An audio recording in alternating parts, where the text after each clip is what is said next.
স্মরণীয় যারা চিরদিন। ১৯৭১ সালে আমরা অর্জন করি আমাদের স্বাধীনতা। ১৯৭১ সালের ১৬ই ডিসেম্বর আমাদের জাতীয় জীবনের একটি গুরুত্বপূর্ণ দিন।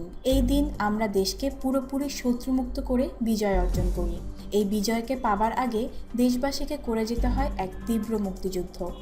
আমাদের সাহসী বীর মুক্তিযোদ্ধারা যুদ্ধ করেছে শত্রু সেনাদের সঙ্গে। দেশের অন্য সব সাধারণ মানুষ তাদের জুগিয়েছে ভরসা ও সাহস। অপেক্ষা করেছে শত্রুর হাত থেকে সম্পূর্ণ মুক্ত হবার দিনটিকে পাবার জন্য। শত্রু সেনাদের দখলে থাকা আমাদের জন্মভূমিতে কোনো রকমে জীবনযাপন করতে করতে তারা অপেক্ষা করেছে। সশস্ত্র যুদ্ধে আমাদের মুক্তিসেনারা প্রাণ দেন, আর দেশের ভেতরে অবরুদ্ধ জীবনযাপন করতে করতে প্রাণ দেন এদেশের লক্ষ লক্ষ মানুষ। তারা ছিলেন নানা পেশার, কেউ কৃষক, কেউ মজুর, কেউ পুলিশ, কেউ সৈনিক। আরও ছিলেন ছাত্র, শিক্ষক, সাংবাদিক, সরকারি কর্মকর্তা। লক্ষ লক্ষ নারী পুরুষ শিশুর রক্তে ভেজা আমাদের স্বাধীনতা। তাদের প্রাণের বিনিময়েই আমরা আজ মুক্ত স্বাধীন দেশে উন্নত শির নিয়ে জীবনযাপন করে যেতে পারছি। আমরা কৃতজ্ঞ তাদের কাছে। সেই অসংখ্য মহান আত্মদানকারীদের কয়েকজনের কথা আমরা জেনে নেব। তার আগে আমরা জেনে নিতে পারি কখন কিভাবে ১৯৭১-এর মুক্তিযুদ্ধ শুরু হয় এদেশে। ১৯৭১-এর ২৫শে মার্চ থেকে ১৬ই ডিসেম্বর পর্যন্ত সময়কে আমরা বলে থাকি মুক্তিযুদ্ধের কাল। পাকিস্তানি সেনারা ১৯৭১ সালের ২৫শে মার্চ গভীর রাতে ঝাঁপিয়ে পড়ে ঢাকার নিরস্ত্র ঘুমন্ত মানুষের উপর। আক্রমণ চালায় ঢাকা বিশ্ববিদ্যালয়ের ছাত্রাবাসে, ব্যারাকে ব্যারাকে আর নানা আবাসিক এলাকায়। নির্বিচারে হত্যা করে নিদ্রিত লোক সকলকে। সেই হত্যাকাণ্ড চালিয়েই যেতে থাকে বিরামহীন, চালিয়ে যেতে থাকে পরবর্তী ৯ মাস ধরে। পাশাপাশি তারা বিশেষ রকমের হত্যাযজ্ঞ চালানোর পরিকল্পনাও করে। সেই পরিকল্পনা অনুসারে একে একে হত্যা করা শুরু করে এদেশের মেধাবী, আলোকিত ও বরেণ্য মানুষদের। পুরো দেশের নানা পেশার মেধাবী ব্যক্তিদের তালিকা তৈরি করে তারা। হত্যা পরিকল্পনা কার্যকর করার জন্য পাকিস্তানিরা গড়ে তোলে রাজাকার, আলবদর ও আল শামস বাহিনী। অসাধু, লোভী, পাষণ্ড এই দেশদ্রোহীরা যোগ দেয় ওইসব বাহিনীতে। তারা পাকিস্তানি সেনাদের সাহায্য ও সহযোগিতা করে ওই বিশেষ হত্যা পরিকল্পনা সফল করে তোলার জন্য। ২৫শে মার্চের মধ্যরাতে শহীদ হন ঢাকা বিশ্ববিদ্যালয়ের মনস্বী শিক্ষক এম মনিরুজ্জামান, অধ্যাপক জ্যোতির্ময় গুহ ঠাকুরতা, ডক্টর গোবিন্দচন্দ্র দেব। পাকিস্তানি সেনারা সেই রাতে ঢাকা বিশ্ববিদ্যালয়ের ছাত্রাবাসগুলোতেই শুধু আক্রমণ চালায়নি, হানা দেয় তারা শিক্ষকদের বাড়িতে বাড়িতেও। বিজ্ঞানের শিক্ষক ছিলেন এম মনিরুজ্জামান। প্রচণ্ড গোলাগুলির শব্দ শুনে তিনি পবিত্র কোরআন পড়া শুরু করেন। এই কোরআন পাঠরত মানুষটিকেই টেনে হিঁচড়ে নিচে নামায় পাকিস্তানি সেনারা। একই বাড়ির নিচতলায় থাকতেন অধ্যাপক জ্যোতির্ময় গুহ ঠাকুরতা। ইংরেজি সাহিত্যের এই খ্যাতিমান শিক্ষককেও শত্রু সেনারা টেনে হেঁচড়ে বের করে আনে। তারপর এই দুই শিক্ষককেই গুলি করে হত্যা করে। এ বাড়ির খুব কাছেই এক বাসায় থাকতেন ডক্টর গোবিন্দচন্দ্র দেব। দর্শন শাস্ত্রের যশস্বী শিক্ষক ছিলেন তিনি। মানুষ হিসেবে ছিলেন খুব সহজ সরল আর নিরহংকার। ওই একই রাতে তাকেও হত্যা করা হয়। হত্যা করে আরও কয়েকজন শিক্ষককে। ২৫শে মার্চ রাতে আক্রান্ত হয় সংবাদপত্র অফিসগুলো। পাকিস্তানি শাসক ও তার সেনারা জানত যে এদেশের সাংবাদিকেরাও তাদের জন্য বিপজ্জনক। প্রধান সংবাদপত্রগুলোর অনেক অফিসে আগুন লাগিয়ে দেয় তারা সেই রাতে। হত্যা করে বহু সাংবাদিককে। এদেশের একটি প্রধান সংবাদপত্র দৈনিক সংবাদ ২৫শে মার্চের রাতে পাকিস্তানি সৈন্যরা ওই পত্রিকা অফিসে আগুন লাগায়। মেধাবী লেখক ও সাংবাদিক শহীদ সাবের সে রাতে ঘুমিয়েছিলেন ওইখানেই। ভয়াল আগুনে তাকে পুড়িয়ে মারে। শহীদ হন সেলিনা পারভিন। মাত্র ২৫ বছর বয়সে প্রাণ দেন সাংবাদিক মেহেরুন্নেসা। কবি হিসেবেও তিনি ছিলেন সুপরিচিত, কিন্তু পূর্ণ বিকশিত হয়ে ওঠার আগেই মৃত্যুবরণ করতে হয় তাকে। ২৫শে মার্চ এক ভয়াবহ হত্যাযজ্ঞের সূচনা ঘটায় তারা। ১৬ই ডিসেম্বরে আমাদের বিজয় অর্জন পর্যন্ত সময় ধরে তারা এই হত্যাযজ্ঞ চালিয়ে যেতেই থাকে। তারা হত্যা করে প্রখ্যাত রাজনীতিবিদ ও আইনজীবী ধীরেন্দ্রনাথ দত্তকে। ১৯৪৮ সালে পাকিস্তান গণপরিষদে তিনিই প্রথম বাংলা ভাষাকে রাষ্ট্রভাষা করার দাবি তুলেছিলেন। কুমিল্লার বাড়ি থেকে ধরে নিয়ে গিয়ে শত্রু সেনারা যখন তাকে হত্যা করে তখন তার বয়স ছিল ৮৫ বছর।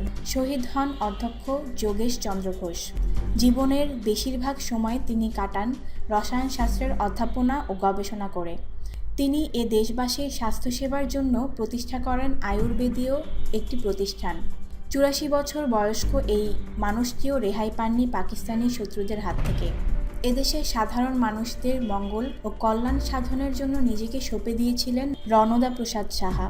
দানশীলতার জন্য লোকে তাকে ডাকত দানবীর বলে। হত্যা করা হয় তাকে। চট্টগ্রামের বিখ্যাত সমাজসেবক ছিলেন নতুন চন্দ্র সিংহ। জনহিতকর নানা কাজে জীবন সমর্পণ করেছিলেন তিনি। শত্রু সেনারা তাকেও রেহাই দেয়নি। 21শে ফেব্রুয়ারিতে ভাষা শহীদদের স্মরণ করে আমরা শহীদ মিনারে ফুল দিতে যাই। তখন আমাদের মনে আর মুখে বাজে এই গান, আমার ভাইয়ের রক্তে রাঙানো 21শে ফেব্রুয়ারি, আমি কি ভুলিতে পারি। এই গানে সুর দেন আলতাফ মাহমুদ। প্রতিভাবান এই সুরসাধকেরও প্রাণ কেড়ে নেয় পাকিস্তানি বাহিনী। মুক্তিযুদ্ধের একেবারে শেষের দিকে তারা বুঝতে পারে যে তাদের পরাজয় অবধারিত। তখন তারা এদেশকে আরও গভীরভাবে ধ্বংস করার উদ্যোগ নেয়। তারা জানে এদেশের মনস্বী চিন্তাবিদ, শিক্ষাবিদ ও সৃষ্টিশীল সকলকে হত্যা করলে এদেশের যে ক্ষতি হবে তা অপূরণীয়। পাকিস্তানিরা আমাদের সেই অপূরণীয় ক্ষতি করার কাজ শুরু করে। রাজাকার, আলবদর আর শামস বাহিনীর সহায়তায় নতুন করে হত্যাযজ্ঞ শুরু করে। 1971 সালের 14ই ডিসেম্বর বিভিন্ন আবাসস্থল থেকে তারা ধরে নিয়ে যায় দেশের শক্তিমান, যশস্বী ও প্রতিভাবানদের। তারা ধরে নিয়ে যায় অধ্যাপক মুনীর চৌধুরী, মোফাজ্জল হায়দার চৌধুরী ও আনোয়ার পাশাকে। তারা ছিলেন ঢাকা বিশ্ববিদ্যালয়ের শিক্ষক। তুলে নিয়ে যায় ইতিহাসের অধ্যাপক সন্তোষ চন্দ্র ভট্টাচার্য ও গিয়াসউদ্দিন আহমদকে। ইংরেজির অধ্যাপক রাশিদুল হাসানও বাদ পড়েন না। তুলে নিয়ে যায় প্রখ্যাত লেখক ও সাংবাদিক শহীদুল্লাহ কায়সারকে।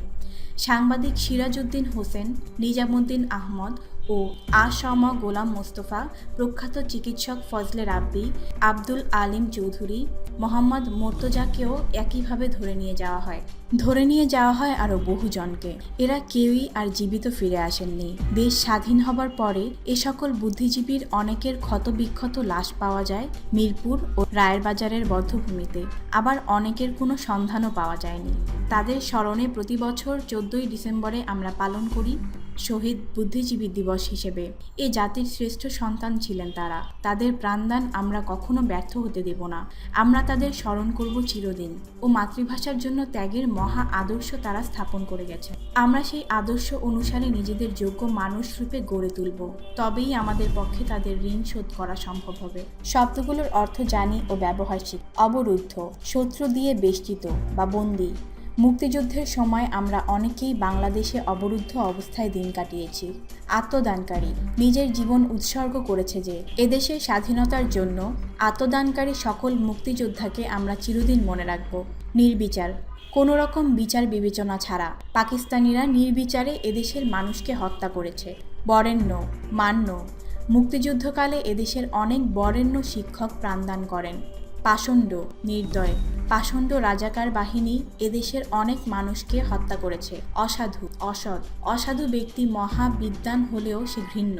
মনস্বী, উদারমনা, ডক্টর গোবিন্দচন্দ্র দেব ছিলেন একজন মনস্বী শিক্ষক।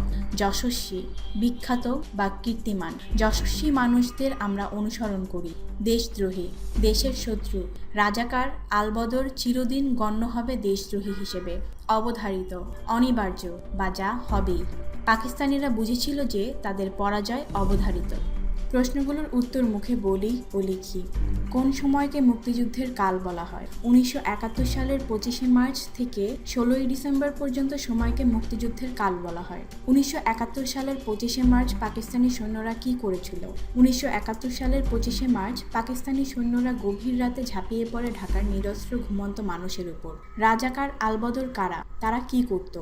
রাজাকার আলবদর ছিল দেশদ্রোহী। তারা পাকিস্তানি সেনাদের সাহায্য ও সহযোগিতা করত হত্যা পরিকল্পনা সফল করার জন্য। কে কখন বাংলা ভাষাকে রাষ্ট্রভাষা করার দাবি জানান?